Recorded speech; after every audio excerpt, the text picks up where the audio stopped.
Nung nasa Senado ka, ang tapang-tapang mo eh. Bakit dito ay mo magtapang ka rito? Ipakita mo yung the same candor, the same tapang na pinakita mo doon. Di ba? Bakit hindi mo gawin yan dito ngayon?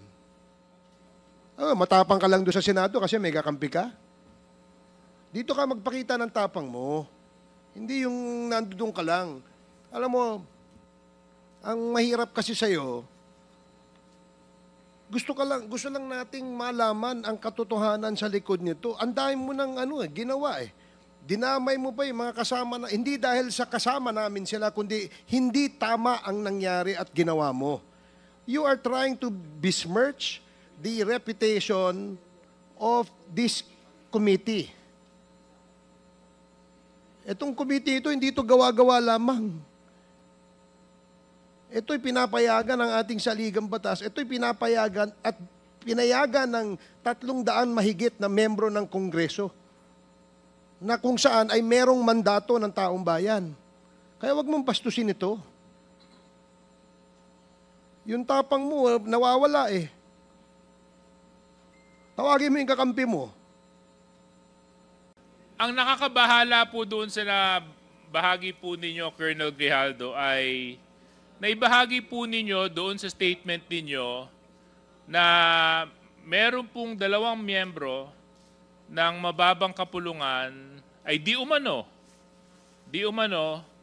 ay inudyok ka, kinausap ka at para pang tinatakot ka na magsabi ng mga bagay tungkol sa issue ng EJK sa Pilipinas. Tama po ba yun? Your Honor, I would like to stand by my statement in the Senate under oath, Your Honor, and I would like to invoke my right for self-incrimination, Your Honor. Okay, but you have already stated your statement. So, Comsec, meron po ba tayong kopya nung affidavit ni Colonel Grijaldo? Your Honor, I apologize, we have not secured a copy of... But I think the very resourceful Chairman Acop will allow me to...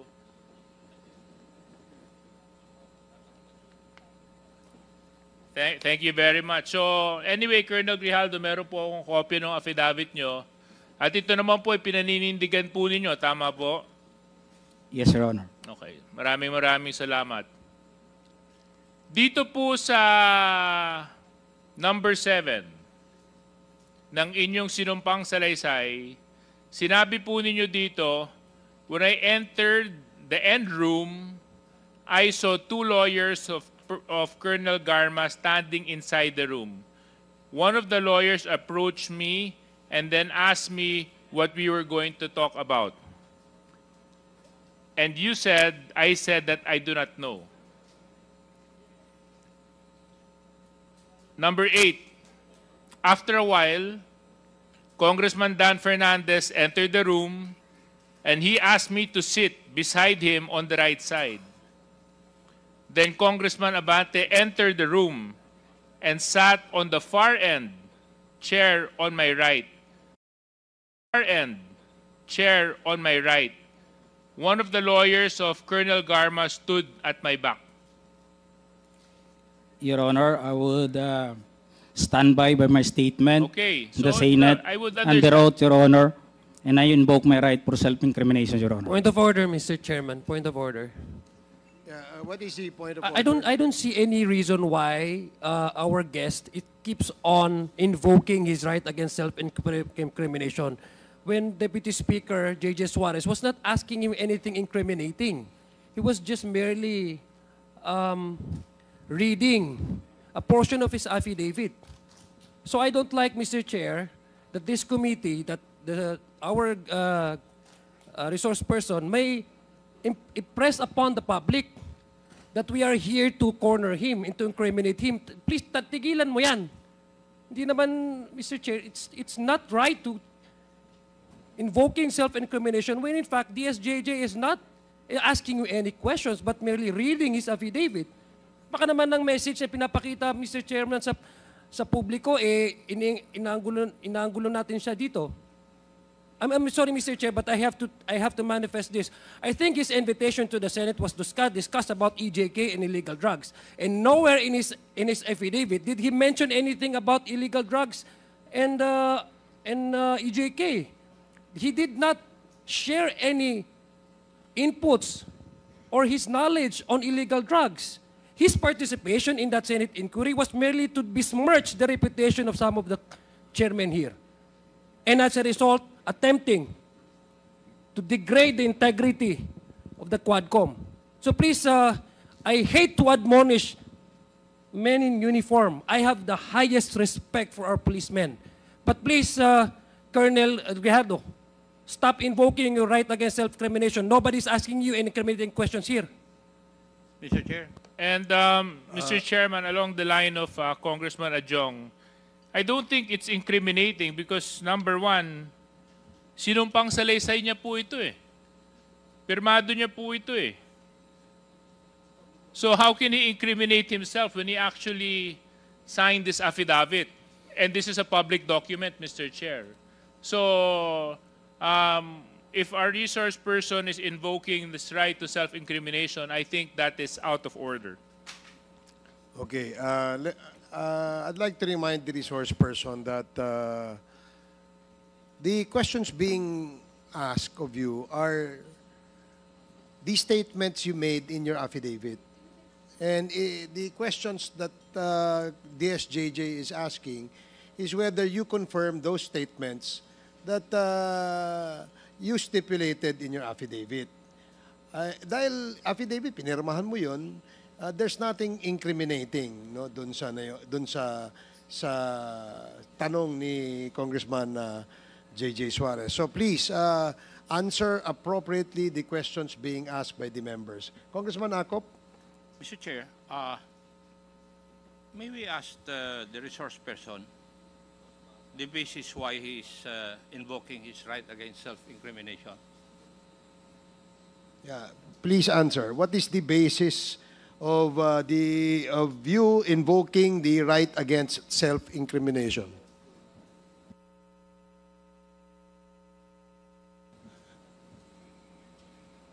Police colonel ka, investigador ka dati. You know the basic rudiments of investigation. Alam mo dapat kung kailan i-invoke yung right against self-incrimination. Di po ba?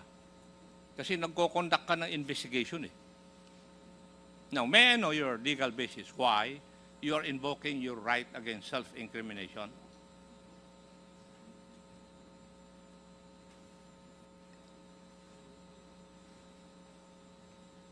Mr. Chair, if he cannot provide any basis, I think I agree with the Honorable Adjong that he should not invoke that right. Thank you, Mr. Chair. Thank you. I share the sentiment of Congressman Acop. If indeed the resource person cannot explain to this committee why he is invoking his right against self-incriminations in reply or in response to the questions raised by DSJJ Suarez, then I would agree that the gentleman is out of order, and perhaps do you have a lawyer with you, Colonel Grijaldo? Nandito, may abogado ka ba? Would you like? Wala po, Your Honor. Do you want us to provide you a lawyer? No, Your Honor. Because your lawyer or lawyers that we can provide you will assist you on telling you what your rights are in this committee hearing. So, gusto mo ba mag-provide kami ng abogado? No, Your Honor. So, you will answer and reply to the questions of the members. Now, DSJJ? Yes, are you- Mr. Chair, maybe another opportunity we can provide to the resource person. Colonel Grijaldo, kung kayo po ay hindi komportable, dahil nga maraming nanonood at nasa publiko po ang ang hearing na ito, would you want or would you request for an executive session so that you can divulge the details and the truthfulness to the affidavit that you executed in the Senate hearing? No, Your Honor. Okay, so therefore we can proceed, Mr. Chair. Please proceed. So, Colonel Grijaldo, matanong ko lang po, ano po ang nag-udyok sa'yo para i-execute tong affidavit na ito? Just I have said, Your Honor, during my opening statement in the Senate, it was Tuesday. We have a hearing here on Tuesday, and we ended up on the Wednesday on the event of the Typhoon Christine. And as I have said, I go back to my home, and dinibdib ko po yung nangyari sa akin, Your Honor. And I never told this to my wife that time for 2 days. Until such time on the Friday, I was informed by the PIHAW that I'll be attending a Senate hearing. So, naisabi ko dun sa asawa ko, Your Honor. And nag-a-argue pa kami kasi ayaw niya. Ako kasi gusto ko na may sabi. And sabi ko, we have to go on a Sunday Mass, and we need wisdom for this para mabigyan din tayo ng lakas ng loob para ma-resolve natin sa tayo kasi tayo nag-aaway. Nagkakaproblema. Hindi na rin kami nag-aano nun eh. So on the Sunday, it was on the gospel. Sabi ko, pakinggan natin kung ano man yung masabi ng gospel sa atin that day. And it was a great enlightenment and a wisdom na binigay sa akin, Your Honor. The gospel said that it's not all about the crown, but it is about the cross. It is not about the honor, but it's about the sacrifice. It's not being the first, but being the last. It's not being the great, but being the servant. Sabi ko sa asawa ko, bakit na ibigay sa atin to? We have to, and to sum up that, Your Honor, ang sinabi nung pare, sabi niya, it's not about the experience. Because yung experience kasi natin sa buhay, it may be good or bad.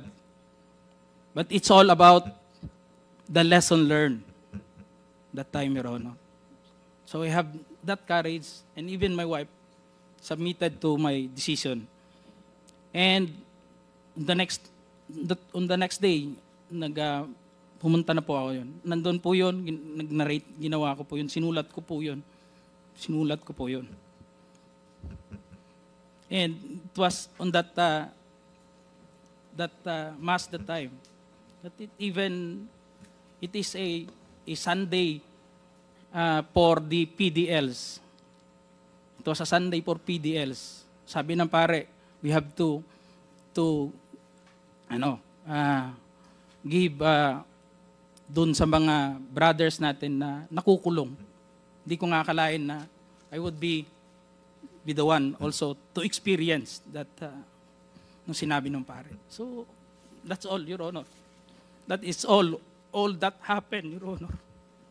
Well, oftentimes we need experiences to encourage us and to push us to search for the truth.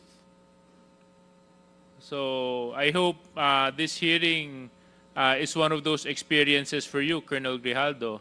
Dahil ang layunin lang naman po natin dito ay hanapin gaano man kahirap ang katotohanan. Yun lang naman po ang hangarin natin. Wala nang iba. At Kaya nga po yung dalawa po nating kinatawan na binanggit mo sa affidavit mo ay pansamantalang tumayo at umalis bilang chairman just to show that we are fair in handling this very sensitive issue. Because you made serious accusations in your affidavit, Colonel Grijaldo. And if indeed enlightenment has happened to you when you executed this affidavit, and you mentioned that you stand by your affidavit, so let's test whether or not it is the truth, Colonel Grijaldo. Yes, Your Honor. Okay, As so- I have said, I will stand by. I am humbled by my experience, Your Honor. I'm With sure this, you're Your Honor, but Mr. Colonel Grijaldo, I you have will to stand by understand. with my statement You have to under understand oath one in thing. the Senate, Your You have Honor. to understand and I one would like thing to lang po. invoke my One right thing lang po. for self-incrimination, Your Opo, Honor. but you have to understand one thing, Colonel Grijaldo. Okay lang po yun kung para sa'yo. Ang problema ho, ang dami mong dinamay eh. Kung para sa'yo lang yon, hindi sana natin gagawing issue to eh. Ngunit ang idinamay mo dito ay mga taong walang kinalaman o mga inosente. Eh paano naman po sila? Paano naman po yung mga karapatan nila? Paano naman po yung boses nila? Paano naman yung katotohanan nila? Hindi pa po natin sila pahahalagahan dahil panghahawakan lang natin yung sinabi mong enlightenment mo? But they have their own rights too, Colonel Grijaldo. So Colonel Grijaldo, siguro wag na tayong paligoy-ligoy pa. With the permission of Mr. Chairman, Colonel Grijaldo, you made some serious accusations here. In fact, so serious that it was even carried by our media news for almost a week, 2 weeks. And because of your accusations, you've tarnished the very reputation and integrity of the committee and the House of Representatives. Things that I will not allow dahil ito pong posisyon na inuupuan namin, ay ito po ay posisyon ng tiwala na ipinagkaloob sa amin ng taong nagtitiwala sa amin. At kailanman hindi ako papayag na may mga tao na magdudungis at magtatapon ng kasinungalingan para sirain ang integridad ng trabaho ng House of Representatives at syempre ng komitibang ito. So Colonel Grijaldo, sinabi mo po dito sa inyong sinumpang salaysay that you were persuaded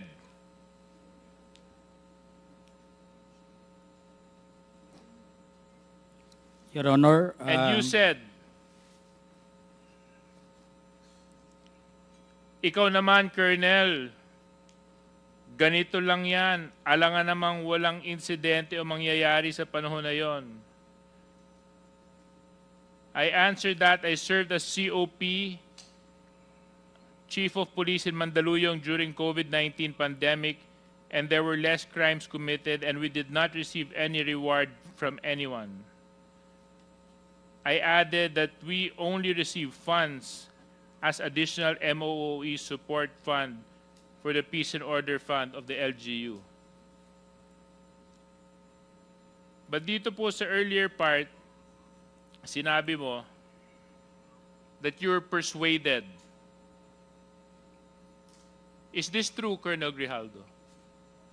Your Honor, I will stand by my statement in the Senate under oath, Your Honor, and I would like to invoke my right for self-incrimination, Your Honor. That is out of order. Let it be of record that the statement made by this resource person is out of order. Please continue, Congressman Suarez. Number 17, sinabi nyo dito, I then respectfully told Congressman Dan Fernandez that anyone can debunk my statement if I confirm the testimony of Colonel Garma about DDS in 1999. since I was not a member of the PNP at that time and I have no knowledge as to the reward system. Additionally, I said that the work of policemen are noble, that requires great sacrifice even without reward or award. It is our moral obligation and a call of duty to serve our country and our people. If I may continue, Colonel Grijaldo. At sinabi mo, Congressman Dan asked me, Colonel Garma, anong masabi mo sa kanya tungkol kay Barayuga? I politely told him I cannot comment on the case when I respectfully answered him, Sir, mahirap yan. Kasama kami sa nag-iimbestiga at hindi ko alam kung anong kinalaman niya at may investigasyon din kami, baka ma-incriminate ako, sir. Tama po ba ito, Colonel Grijaldo? Your Honor, Yes or no lang po, ah. I will stand by my statement in the Senate under oath, Your Honor, and I would like to invoke Mr. my Chair, right again. for self-incrimination, Mr. Your Chair. Honor. Again, the resource person is out of order, Mr. and Chair. let it be of record that he is continuously disrespecting this committee by refusing to answer appropriately to the questions propounded by the member. Alam mo, Colonel, if I may, DSJJ, binibigyan ka namin ng pagkakataon dito eh. Noong nasa Senado ka, ang tapang-tapang mo eh. Bakit dito ay mo magtapang ka rito? Ipakita mo yung the same candor, the same tapang na pinakita mo doon. Di ba? Bakit hindi mo gawin yan dito ngayon? Nagtatago ka sa likod ng right against self-incrimination eh. Tinatanong sa'yo, relevant question. Matapang ka lang doon sa Senado kasi may kakampi ka. Dito ka magpakita ng tapang mo. Hindi yung nandoon ka lang.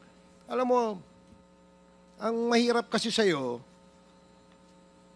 gusto lang nating malaman ang katotohanan sa likod nito. Ang dami mo ng ginawa eh. Dinamay mo pa yung mga kasama na, hindi dahil sa kasama namin sila, kundi hindi tama ang nangyari at ginawa mo. You are trying to besmirch the reputation of this committee. Itong committee ito, hindi ito gawa-gawa lamang. Ito'y pinapayagan ng ating saligang batas. Ito'y pinapayagan at pinayagan ng 300 mahigit na membro ng Kongreso na kung saan ay merong mandato ng taong bayan. Kaya wag mong bastusin ito. Yung tapang mo, nawawala eh. Tawagin mo yung kakampi mo. Ang hirap, alam mo, Colonel, nag-imbento ka ng kwento. And then you speak about honor. And then you speak about the gospel of that was given to you by a priest. Talking about honor. And which, alam mo ba kung bakit mayroong honor? Pag hindi ka sinungaling, may honor ka. As simple as that. You're a police officer and you should have ang kasi, yun ang dito eh.